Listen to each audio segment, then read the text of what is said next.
Ah, o Will Smith deve ter síndrome de Hulk para ter reagido daquela forma na cerimônia do Oscar. Será? Eu ouvi isso essa semana numa discussão sobre a reação, sobre controle da raiva, e achei que nós deveríamos conversar sobre isso, especialmente porque um de vocês aqui já me pediu para falar sobre síndrome de Hulk. Então acho que é uma boa oportunidade para esclarecermos quando estamos falando de uma dificuldade de controle da raiva e quando nós estamos falando de um transtorno mental de fato. Se é a sua primeira vez aqui nesse canal, seja muito bem-vindo, seja muito bem-vinda. Eu sou a doutora Ana Luísa Aguiar, sou médica psiquiatra e convido você a fazer parte aqui dessa grande comunidade de conhecimento em saúde mental. Um dos assuntos mais comentados esta semana foi a reação do Will Smith após o Chris Rock na cerimônia do Oscar falar sobre a ausência de cabelo da mulher dele, né? Ela sofre de um quadro dermatológico importante, autoimune, alopecia areata, e aí gerou uma reação ali de raiva do Will Smith, em que ele deu um tapa ali, soco, no Chris Rock. E aí, conversando sobre isso, algumas pessoas falaram sobre controle da raiva ali numa roda que eu tava e alguém disse: ah, ele deve ter síndrome de Hulk. Você já ouviu falar em síndrome de Hulk? Se você já ouviu falar, escreve aqui se sim ou não, e aí eu vou explicar para você agora o que de fato se trata, né, quando a gente fala de síndrome de Hulk. As pessoas chamam síndrome de Hulk, mas na verdade é transtorno explosivo intermitente. É um transtorno mental em que a pessoa tem dificuldade de controlar a raiva em situações em que ela é frustrada, em que alguém fala alguma coisa, em que ela de fato sente raiva e ela tem reação desproporcional, tanto em relação a pessoas quanto animais, quanto objetos, né? Ela lança objetos, ela quebra os objetos, independente do valor deles. Ela não pensa de fato antes de jogar, antes de bater, antes de agredir ou de falar coisas que destruam ali aquela pessoa. No transtorno explosivo intermitente, esses acessos de raiva ocorrem 2 vezes por semana para você pensar, pelo menos no diagnóstico, e ali há mais de 3 meses, né? Inclusive, isso pode ocorrer na infância também. A gente fala ali a partir dos 6, 7 anos, a criança já pode ter sinais desse tipo de quadro e prevalentemente você tem esse diagnóstico ali entre 16 e 35 anos e é mais comum em homens. E uma coisa que caracteriza muito o quadro e que precisa estar presente, né, pra gente estar falando disso, é o sofrimento que a pessoa fica depois. Ela tende a sentir muita culpa, né, muito arrependimento por ter reagido daquela forma, porque na verdade é uma dificuldade que a pessoa tem no controle dessa reação de raiva e muitas vezes gera muito problema de relacionamento, problema no trabalho, problemas sociais, às vezes envolve a polícia, né? A pessoa pode responder processos por conta de determinadas reações e da gravidade dessas reações que muitas vezes gera destruições, né? De objetos, de casa, de locais de trabalho e onde a pessoa estiver. Mas a gente pode falar que o Will Smith tem síndrome de Hulk por conta daquela reação? Bom, gente, a gente não pode patologizar reações.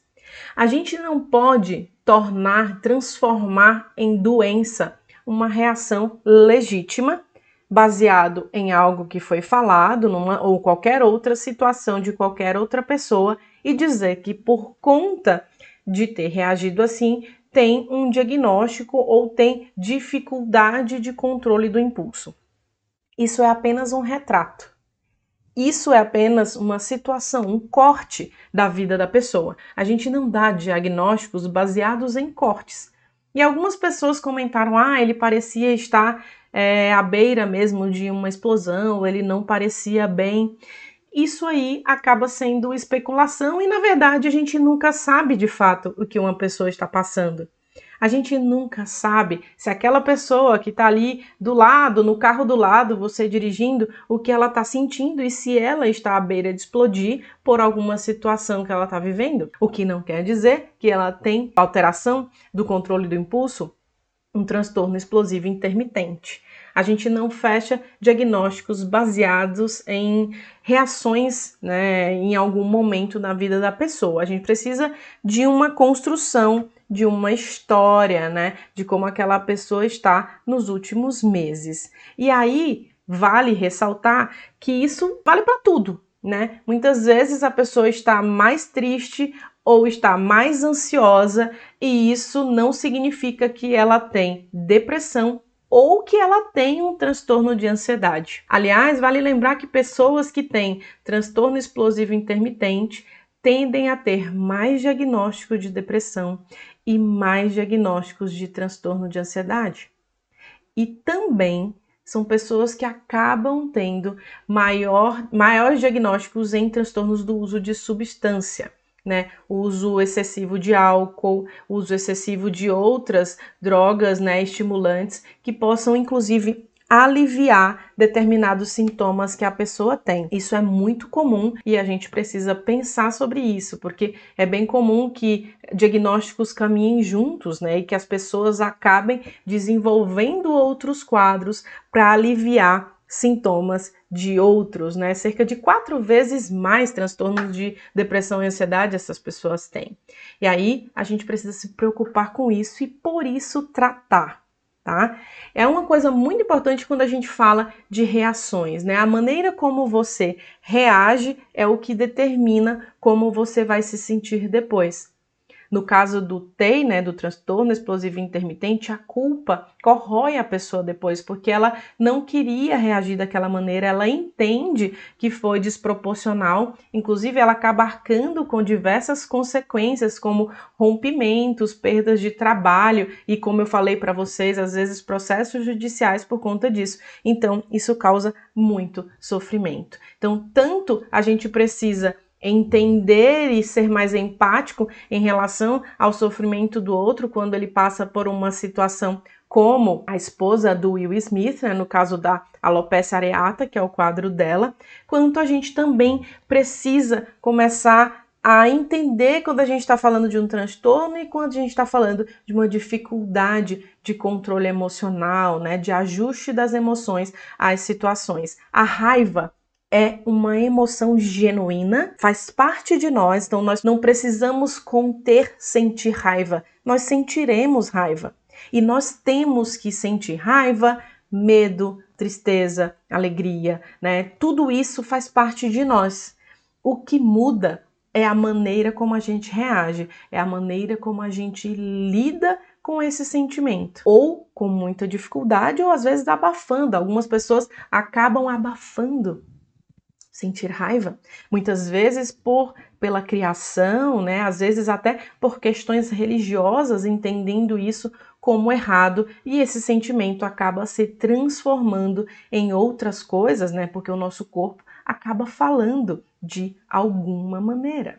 Às vezes até com um sintoma físico, às vezes com um desconforto gástrico, às vezes com manifestações de pele, inclusive.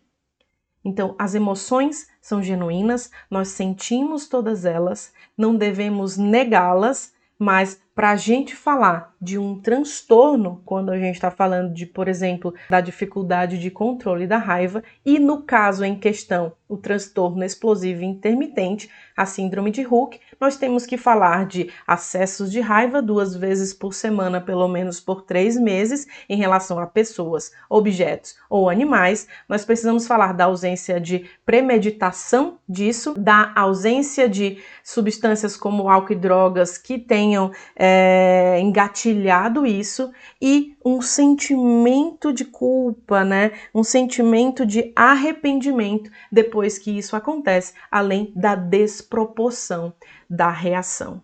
Certo? Espero que esse vídeo tenha ajudado você a entender o que de fato é síndrome de Hulk e que você também legitime aquilo que sente. E se você tem dificuldade de lidar com as suas emoções, procure ajuda. A gente precisa colocar cada coisa nas suas caixinhas para que a gente valorize o que sente, mas também que as nossas reações não nos escravizem. Se você gostou desse vídeo, inscreva-se nesse canal, Compartilhe com os seus amigos, com os seus grupos, clica aqui no sininho para receber as notificações e eu aguardo você em nosso próximo vídeo. Até lá!